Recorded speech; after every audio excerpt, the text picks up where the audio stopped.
Olá, meus queridos alunos. Hoje a aula é sobre o aborto, artigos 121 a 128 do Código Penal.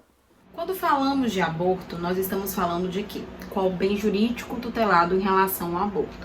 Em relação ao aborto, o bem jurídico tutelado é a vida intrauterina, ou seja, antes dela sair, antes do ato do parto. Então, é a vida dentro do útero, intrauterina.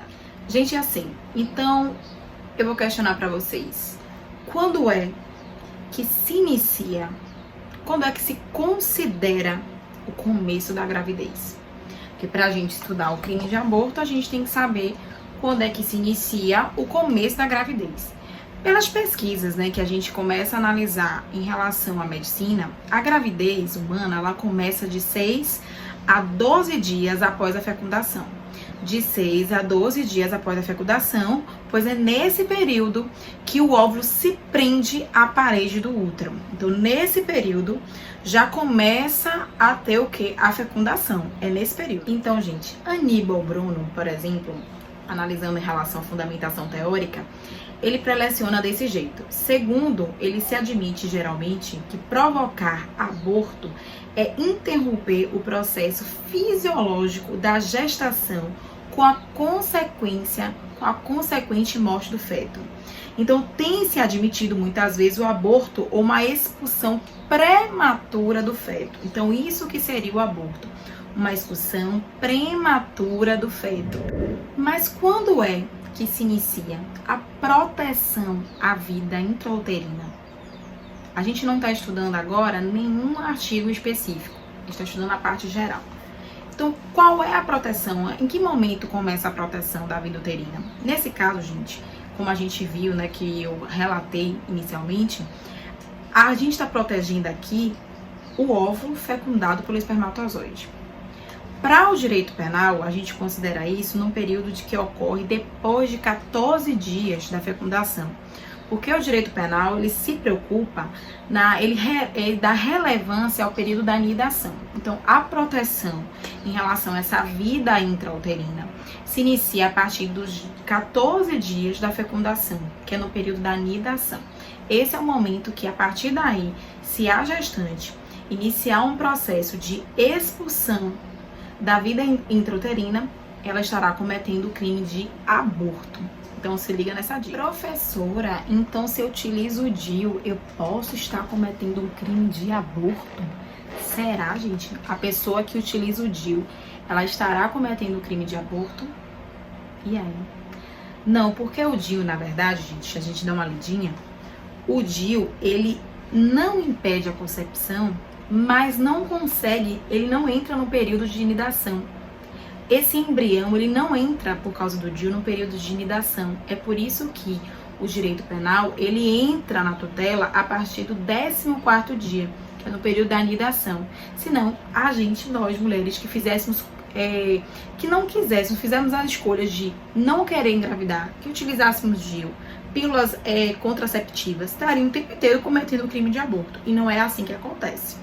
Entendeu? Então, quem usa pílula, quem utiliza o DIU, não está cometendo crime de aborto, ok? Mas é uma dúvida que surgiu porque a concepção, existe algumas pílulas, o próprio DIU, inicia a concepção, só que não entra no período de inidação. É por isso que, nesse caso, não cometemos o crime de aborto, porque a tutela se inicia depois. Mas é importante se ligar nessas nuances, nessas diferenças. Mas, por exemplo, se uma colega minha, ela apresentou uma gravidez ectópica, ou seja, ele ainda está na parte das tubas uterinas, na parte tubária, nesse caso.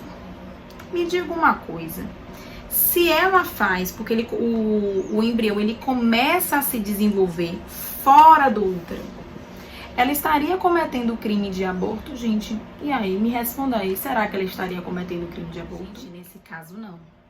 O crime de aborto, ele está tutelando o bem jurídico tutelado. Se já quiserem anotar qual é o bem jurídico tutelado do crime de aborto, é a vida intrauterina. Se é uma gravidez ectópica, se é uma gravidez tubária, ela ainda não chegou no útero. Então, se existe a retirada desse embrião, não é crime de aborto. Na verdade, é uma conduta atípica, porque ele não entrou no útero. Então, nesse caso, não existe, não tem crime se retira. E também, gente, estaria protegendo a vida da mãe, porque ela estaria em risco. É um tipo de gravidez que pode prejudicar e ainda pode levar a mãe a óbito. Mas, nesse caso, é uma conduta atípica. Não existe no Código Penal, até porque a vida não está dentro do útero ainda. Então, preste atenção. Recapitulando, vida intrauterina, a gente está protegendo agora a vida intrauterina. O crime que acontece é o quê? Aborto. E se a vida for extrauterina, o que que acontece? Quais são os crimes que a gente poderia suscitar que aconteceram? Ou homicídio, ou crimes de infanticídio. Intrauterina, aborto. Extrauterina, homicídio ou infanticídio. Quais são as espécies de aborto? Quais são as espécies de aborto que a gente analisa? Temos o aborto natural e temos o aborto provocado. Para fim de proteção do direito penal, a gente vai estudar o aborto provocado. Mas o que é que seria o aborto natural? O aborto natural, segundo Ramos Maranhão, ele fala o seguinte: são abortos espontâneos que são atribuídos a causas mórbidas, a várias categorias. Não foi provocado nem pela gestante e nem por terceiro. Foi causas fisiológicas que expulsaram o feto para fora do útero. Isso são causas naturais. Então, nesse caso, a mãe não responde, porque foi uma coisa que uma aplicação por um caso fortuito ou força maior. A mãe não tem nada a ver com isso, não foi ela que provocou o aborto. Agora vamos analisar o sujeito ativo e passivo do crime de aborto, né? Dos crimes de aborto. Então, assim, vamos analisar o artigo 125, 124, 125 e 126 do Código Penal. O artigo 124, ele fala do autoaborto, se vocês lerem bonitinho, do autoaborto e quando a gestante consente que o aborto seja praticado. No autoaborto, que é o artigo 124, o sujeito ativo tá muito fácil. Quem é o sujeito ativo? A mãe. A mãe que se auto-aplica, auto-realiza o aborto, ela que comete o crime. E ela é a pessoa que consente. Então, é um crime de mão própria, porque quem realiza? A mãe. Então, é um crime de mão própria. É ela que auto-realiza o aborto ou ela que consente. Então, o artigo 124 é o sujeito ativo é um crime próprio ou mão própria. E só quem pode realizar? A mãe. E o sujeito passivo desse crime? Quem é o sujeito? Quem é a vítima? Quem é a vítima desse crime? O feto, a vida intrauterina. A vida intrauterina que é protegido por essa modalidade criminosa. Se liga. Vamos trabalhar alguns exemplos aqui. Por exemplo, se a gestante, ela toma um chá, que ela sabe que é abortivo, e o feto, ele vem a morrer dentro do seu corpo, está consumado, sim ou não, o artigo 124 do Código Penal? Está consumado, porque ela matou a vida intrauterina. Agora, por exemplo, ela tomou um comprimido que ela sabia que era abortivo. Só que ela expeliu o feto para fora e ele veio a óbito fora da barriga dela. Está consumado sim ou não o aborto? Também está consumado o aborto, porque nesse caso ela matou um feto. Mesmo que houve, né, ou expeliu, ele ainda era uma vida que não tinha total formação. Então, nesse caso, também é considerado o aborto do artigo 124, que é a modalidade autoaborto. Então, se liga, a gestante, ela estava grávida de 7 meses. E ela começou a tomar medicamento abortivo. O bebê saiu, foi expelido. No entanto, ele não morreu. E o que foi que ela fez? Ela estrangulou esse bebê. Nesse caso, está previsto o crime de aborto? Nesse caso, não. Nesse caso, não é nem infanticídio, gente. É homicídio mesmo. Porque ela tinha a intenção anterior já de colocar esse bebê para fora. Ela não estava se valendo do estado. Ela não foi influenciada pelo efeito físico-psíquico. É homicídio nesse caso mesmo, é homicídio qualificado. Agora, o artigo 125 do Código Penal, a gente tem o seguinte: provocar aborto sem o consentimento da gestante, sem o consentimento, a gestante não consentiu, pena, reclusão de 3 a 10 anos. Nesse caso aqui, a pessoa, ela provoca o aborto na gestante e a gestante, ela não quis, ela não estava a fim de tirar, ela não estava a fim de abortar, ela não estava a fim de interromper a gravidez, ela almejava ter esse filho. E acontece, nesse caso aí, gente, nesse exemplo que a gente está analisando, exemplo não, esse tipo que nós estamos analisando, acontecia muito antigamente. Muitas mulheres, elas ficavam grávidas antes de casar e suas famílias realizavam esse aborto, provocavam esse aborto. Então, nesse caso, elas estariam. Era uma prática comum para que as pessoas não descobrissem que essa menina não estaria casando mais virgem. Mas isso acontecia muito. Mas hoje, será que não acontece mais provocar o aborto sem o consentimento da mãe? Claro que existe. Por exemplo, se a mulher está grávida, o homem, por exemplo, não almeja ter aquele filho, ele poderia jogar essa mulher da escada e almejando com que essa mulher abortasse? Sim, ele estaria praticando, na verdade, concurso de crimes, uma revisão de concurso de crimes, lesionando essa mulher e ao mesmo tempo praticando o crime de aborto, se ela viesse a abortar. Ou se no final ela abortasse e ao mesmo tempo morresse, concurso de crimes, com uma só ação, prática de 2 crimes, concurso formal de crimes. Então assim, vamos lá dar uma analisada. O sujeito ativo desse crime, quem é que pode provocar o aborto na gestante? Qualquer pessoa. É um crime comum. É um crime unissubjetivo, gente.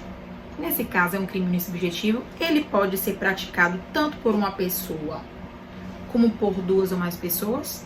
Ou ele só é praticado por 2 ou mais pessoas, ou ele é um crime plurissubjetivo. Nesse caso, ele é um crime unissubjetivo, porque tanto ele pode ser realizado por uma pessoa pode provocar o aborto, como ele pode ser praticado em concurso de pessoas, o artigo 125. Nesse caso, a diferença do artigo 124 é que lá o sujeito passivo é o feto, é o embrião que está sendo protegido. No artigo 125, aqui são 2 pessoas, quer dizer, são 2 indivíduos protegidos pelo direito penal.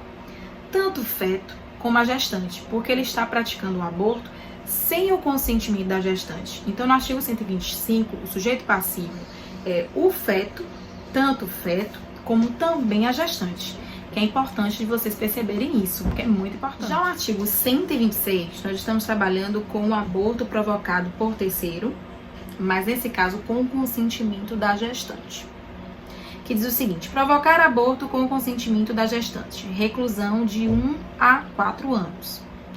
Vamos lá. Vamos se dizer que eu não, gente, vou trabalhar comigo, não vou dar esse exemplo assim, não. Maria está grávida e ela pede à sua amiga Cláudia, que é enfermeira, que a ajude numa coisa. Eu quero realizar o aborto, não quero levar essa gravidez adiante. Maria, ela consente que Cláudia realize o aborto, aplicando nela uma substância abortiva, ok? Nesse caso, essa prática criminosa aconteceu em concurso de pessoas, concurso no artigo 124 ou concurso no artigo 126. Nem uma coisa e nem outra. A pessoa que consentiu, que é a mãe, Maria, ela vai responder pelo artigo 124 do Código Penal. A pessoa que provocou o aborto com o consentimento de Maria, Cláudia, ela vai responder pelo artigo 126 do Código Penal. Então, existe uma diferença. Nesse caso, quem é o sujeito ativo? Quem é que pode praticar o aborto com o consentimento da gestante? Qualquer pessoa. É um crime comum. É um crime unissubjetivo, porque tanto ele pode ser praticado por uma pessoa, como ele pode ser praticado por 2 ou mais pessoas. Então se liga. Outra coisa que a gente tem que lembrar é o seguinte, nesse detalhe. Vamos dar um exemplo. Se a menina de 14 anos Uma menina de 14 anos não, uma menina de 14 anos. No direito penal, 14 anos, ela é imputável ou inimputável? Inimputável. Ela está grávida, mas ela não quer que levar aquela gravidez adiante. E ela pede para uma amiga dela, que tem 19 anos, para que ela realize o aborto dela.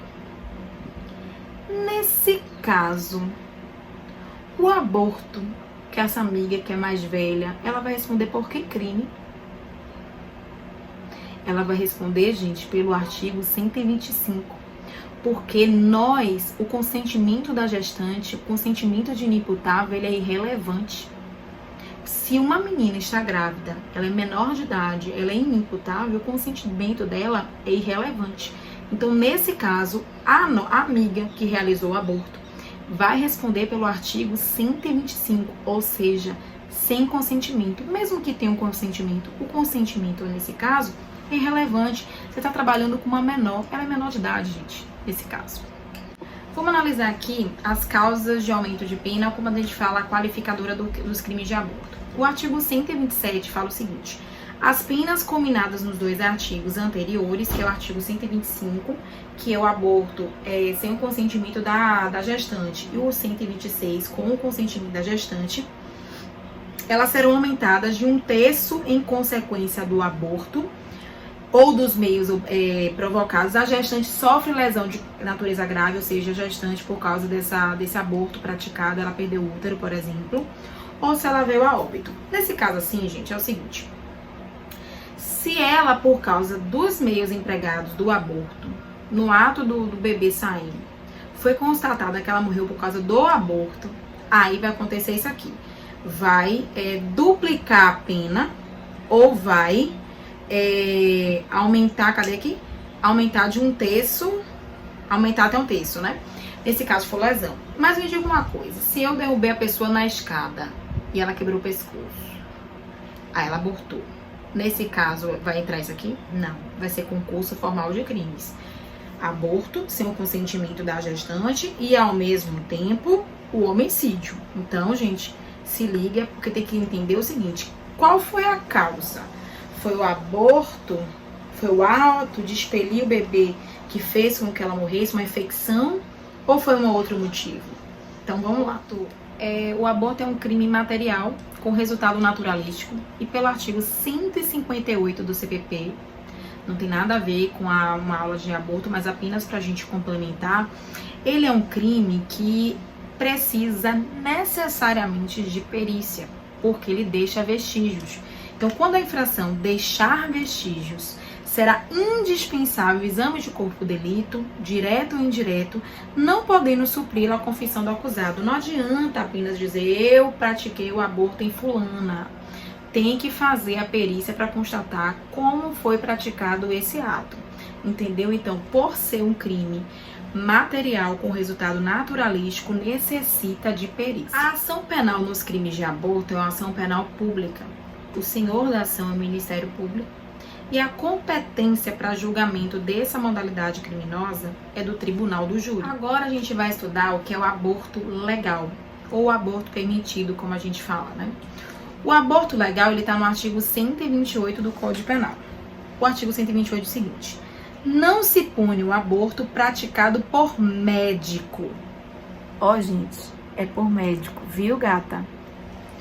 Aborto necessário, se não há outro meio para salvar a vida da gestante. Por exemplo, a gestante tem um problema de saúde e ela precisa interromper a gravidez, senão ela vai vir a óbito. Aí eu peço para minha amiga enfermeira praticar esse aborto. Eu tô grávida, por exemplo, porque senão eu vou morrer. Não, meu amor, nesse caso não se vale do artigo 128 não, viu?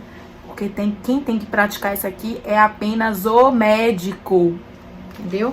O aborto permitido, quando é para salvar a vida da gestante, ele só pode ser praticado por médico e tem que ter uma prova que ela tinha que abortar, realizar o aborto para salvar a própria vida. Então não é qualquer jeito não. Outra modalidade é o aborto no caso de gravidez resultante de estupro. Se a gravidez resulta de estupro, o aborto é precedido de consentimento da gestante. ou quando incapaz, ou seja, né, ela não tem como pelo representante legal. Então, quando uma vítima ela é estuprada e por causa do estupro ela vem a ficar grávida, ela pode realizar o aborto. Nesse caso, é uma permissão. O intuito aqui é proteger a parte psicológica da gestante, porque ela já sofreu tanto com o ato de ser estuprada e agora ela vai ter que carregar um feto, carregar um bebê advindo desse ato. Vale trazer à baila que temos a DPF número 54, que tornou desnecessária a autorização judicial para o aborto no caso de fetos anencéfalos. Nesse caso, o STF ele permitiu que houvesse a permissão de aborto em casos de fetos anencéfalos. A anencefalia, gente, é um defeito congênito que atinge o embrião por volta da 4ª semana do desenvolvimento. Quem fala isso é o Dr. Tomás Galop. Ou seja, numa fase muito precoce, né? Então, tem como você identificar se o feto ele vai apresentar anencefalia. Em função dessa anomalia, ele continua, ocorre um erro no fechamento do tubo neural sem o desenvolvimento do cérebro. A chance de sobrevivência por um período prolongado dessa criança, ela é absolutamente inviável. Então, nesse caso, o STF ele permite que a mãe, quando descobre que está grávida de um feto anencéfalo pela ADPF número 54, há uma permissão para que ela realize o aborto. Também é um caso de um aborto que foi permitido pelo STF, pelo Supremo Tribunal Federal. O aborto até o 3º mês de gestação. O que a gente pode analisar disso aqui? A primeira turma do Supremo Tribunal Federal ela decidiu em descriminalizar o aborto no 1º trimestre da gravidez. E aí, gente? Esse negócio foi uma coisa específica ou pode ser utilizado para todo mundo, essa decisão?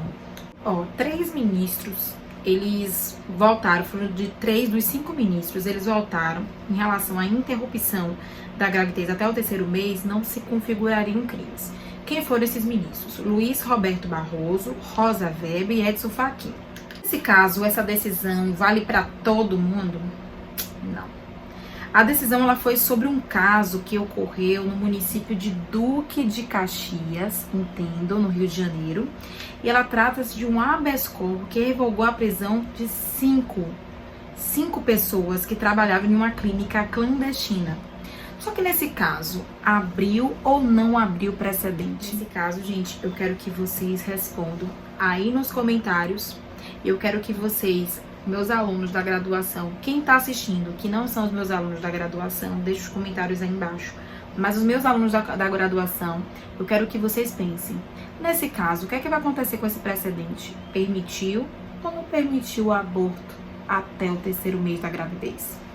Na próxima aula, quando a gente for se encontrar pessoalmente, eu quero que vocês discutam assim comigo. Na próxima aula, começaremos os estudos do artigo 129, lesão corporal, e iniciaremos, então, um estudo sobre a proteção à integridade física. Então, beijo a todos e até a próxima aula.